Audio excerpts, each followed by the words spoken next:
Good morning. Welcome to Saturday. It's my 3-day weekend this week, so I thought I'd just give you a quick update this morning. I'm just on my way out. Actually, I'm on my way to do some Christmas shopping. So it's what time is it now? It's 8:25 in the morning. I've been up for hours actually, and that's part of my routine. I think now. I sort of wake up about 4:45. I'm turning into my grandmother, to be honest with you. I know she used to get up early, and I think as you get older, you just tend to get up earlier and earlier. God knows why, but yeah, my body's awake. I mean, look, I'm getting up early at the moment anyway because it was the week before last we moved premises with the business, so. And I had to get up at like stupid o'clock in the morning and sort of 4:45 in the morning to get to work for about 7. So my body is now in really early mode, which isn't great because by sort of 7:30 I'm asleep, which isn't too bad. I mean, look, my body needs rest. I still get between 6 and 8 hours sleep a night, so that's all okay. Christmas shopping. So yeah, I'm just off to do some Christmas shopping in town. I've got to get some bits. I haven't got to get a lot, which is good. We're going to someone else's house for Christmas this year, so at least I don't have to cook. That's the main thing, and I'm actually looking forward to it. It'd be nice. It'd be nice to actually. Would it be nice for someone to actually do, cook for me, because I'm the one who always normally does it. I don't think I've had anyone cook for me since I've been here, except when we go out to a restaurant. So, if you want to cook for me, please do. I've been watching the news this week from home. And I mean, I've spoken about this before, and it seems to me that everything you get from back in the UK is particularly depressing. Now, I do get the news channels, and I know there's serious stuff going on in the world, and it scares the hell out of me. It really does. Constantly talking about the end of the world and nuclear war is soul destroying, anxiety inducing, and it makes me feel physically ill, to be honest with you. And I suppose that's all part of the anxiety that I suffer from. It really is. But having said that, the constant bombardment of bad news is beyond belief. And I mean, look, Ukraine. What's going on in Ukraine is abhorrent, absolutely abhorrent. This has been going on now for 3 years? And there's been 3 years of constant talk of nuclear proliferation. It hasn't happened yet. But now America and the United Kingdom have decided in their wisdom to launch or allow Ukraine to launch missiles into Russian territory. Do you really poke an angry bear?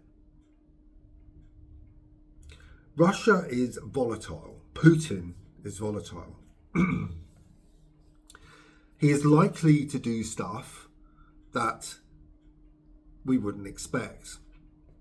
Yet, as nations, we are constantly testing, pushing boundaries.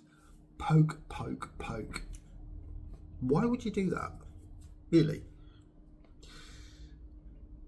I'm of the opinion, let's say, look, today is about my insecurities and anxieties, as generally I touch on each week anyway. But It's also a little bit about learning from history. And when I was at school, we learned a lot about modern history, so the First and Second World War. And the one thing I've discovered is we've really learned nothing from that time. We're still fighting wars, we're still allowing young men to die, and it goes on and on and on in a circle. It just does not change. The Second World War, we appeased Hitler until the very end, when it was inevitable that we were going to be at war with Germany. We did everything in our power to stop that. It didn't work. Hitler was aggressive and he was determined for war anyway. This time I think it's a bit different. And I worry about whether what's going on in Ukraine is the world's business. Obviously, what Russia's doing is completely and utterly wrong. And as nations, we can supply arms to whoever we want to. But then to allow those arms to be fired directly into Russia, knowing the reaction of Putin, is shocking. The time we are living through now is akin to the Cuban Missile Crisis. And I remember my mother and father talking to me about it. Obviously it was before my time, and how close the world was to nuclear war. And I truly believe now that we are that close. We are literally in a hair's breadth of nuclear war. And I believe we should be talking. I believe we have to talk, because in the end, we have to. Ukraine will have to negotiate. It will happen, And the longer this war goes on, the more chance there is of a mistake or not a mistake, or Putin losing it and firing nuclear weapons. A friend said to me the other day, well, why do you worry about it? You're living in Australia. Because yes, it will affect us. It will affect the whole world. Whatever goes on in Ukraine affects the whole world. And as a child, I worried about everything anyway, from especially war. And the conversations I've had with all of you in the past, I've spoken about childhood memories of the Falklands War, and I believed inside of me that it was the end of the world. The Cold War itself, the leaflets you'd get through the door was to do with the event of a nuclear attack. All of these different scenarios, really. And I was fully aware, probably because my father is such a political person, and he is also fully aware of what goes on in the world. I mean, my father himself, he used to go on CND marches, so he was aware of what could happen in the event of a nuclear war. At that time, the nuclear bomb was a deterrent, and it did prevent nuclear war from occurring. I'm not so sure that's the same now. We have different people in charge.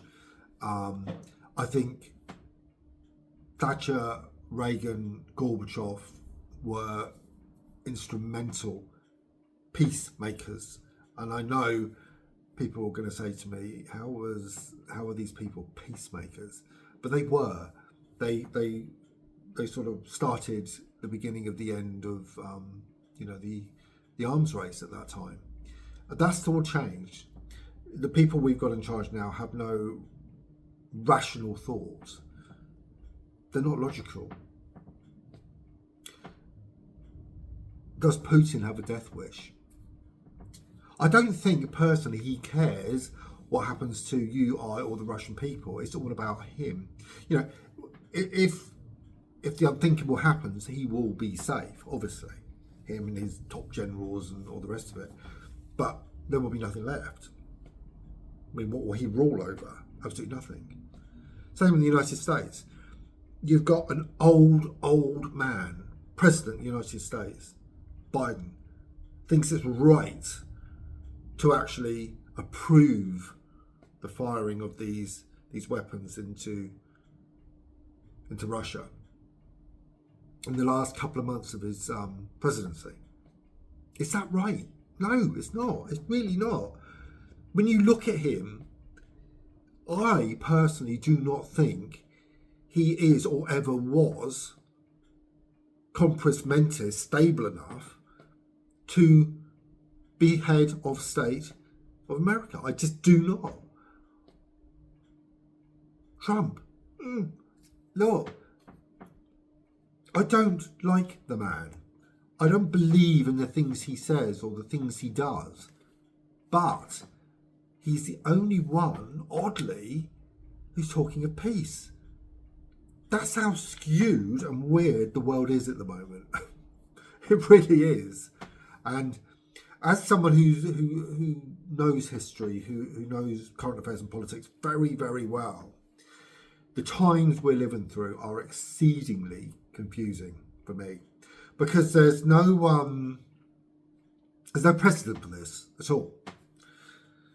As I said, the people we have in control at the moment across the world are literally probably unhinged, and that doesn't bode well, really. You know, in Australia, I mean, Australia can put up a drawbridge, it can stop immigration, it can do all these things. It can make it very, very, very difficult to get into this country. But in the event of a catastrophic nuclear war, Australia will be affected as much as anyone. So yes, I am thousands of miles away from the epicenter of what's going on in Europe, but it will affect me. My anxiety levels are extreme. People are aware of my health anxiety. That's a given. But I have anxiety at every single level, and the anxiety about war was at the back of my mind, and I wasn't thinking about it, or I hadn't thought about it for a very, very long time until past 3 years, and then it came flooding back. I suppose the beginning of my insecurities really came from the pandemic, and it sort of spiraled from there. So everything came from the pandemic, you know. I mean, I worked through the pandemic in the UK. I worked bloody hard, to be honest with you. I had COVID right at the beginning, and I am vulnerable where COVID's concerned. But from that time onwards, the world has gone to crap. It really has. Things wear me down in a way they don't other people. Other people just get on with life and they just forget about it, and you know, it's not important. You know, what will be will be. I know that. But as a person, my personality, it's actually just not my personality. I was reading about this. My blood type A, I produce more cortisol. And I think I mentioned this last week or the week before. So I naturally, that's the substance that induces anxiety, really. So, you know, it's inbuilt in my genes and my psyche. And yeah, I think my father must be a blood type A as well, because he also suffers with the same thing. So, but yeah, it's within me, and it's really difficult to shake. And when the world's going to pieces like it is at the moment, it's really bad. It's really bad at the moment. Sometimes I just want to sleep forever if I could sleep, but I can't sleep because of the anxiety. It's just appalling, really. God. I've got anxiety about, you know, having to turn this video off at the end, and I'm constantly thinking about that in the back of my mind because my remote control doesn't work properly. So everything causes anxiety. It's really, really difficult to live with. I've watched numerous YouTube videos about anxiety, and you know, really, if you can send me help, send help my way, please do, because I'm finding it. I'm finding life particularly hard now. 53, so God knows how other people are feeling. You know, there are people a lot worse than me, believe me, and they're a lot younger as well. So, you know. I was watching Sky News this morning and they were talking about this very subject actually, and they had the two presenters on. It only takes a little tiny thing to trigger me, and they were talking about the next few months before Trump comes into office in America. What will things be like? And the lady who was on there said, "Well, that's if we survive the next few months." I mean, I'm blown to bits, and I'm just thinking, right, okay, you've triggered my anxiety, and you've given me the precursor for my vlog today. Can't change it. Can't change the world. Can't change what's happening, sadly. Oh well. See what happens. Christmas shopping will cheer me up, if anything. I'll buy myself stuff as well, so that always helps. Really does. My father's birthday was this week, so happy birthday, Dad. I think he was 76, I believe. And I'll phone him tomorrow, make sure he's okay. And he's still enjoying life, so that, you know, that's good. Going off on these trips, talking about going on a cruise as well. So yeah, he needs to do all these things. He needs to do everything that he hasn't done, and hopefully we will be around to, or he will be around to see that, and the world won't be gone. See, off on that Armageddon track again. Oh, I've got this new. It looks like a alien bug thing that you just move on your head, and you just, yeah, it keeps your hair, or your lack of hair, looking good, because it was getting spiky. I've lost my hair. I have to accept that fact. It's either have that great big bald patch and start combing hair over, or I just get rid, and I'm just getting rid of it. There's no point. I mean, look, I think I look better like this than what I do with straggly bits of hair everywhere anyway. So anyway, yeah, I bought this new thing, and it's working particularly well. I've got to do it every day, sadly. So and moisturise my head, which I never used to have to do. So I do miss my hair. I really do. You know, I'm very jealous of people who have it. But to be honest with you, there are bigger things in the world than the loss of my hair. My infection has more or less gone. It's got quite a few scars left, which I'm told is normal, because that does cause scarring, and yeah, but it's fine. It's gone. I've just been told to look after myself, and if you notice anything untoward, to deal with it straight away.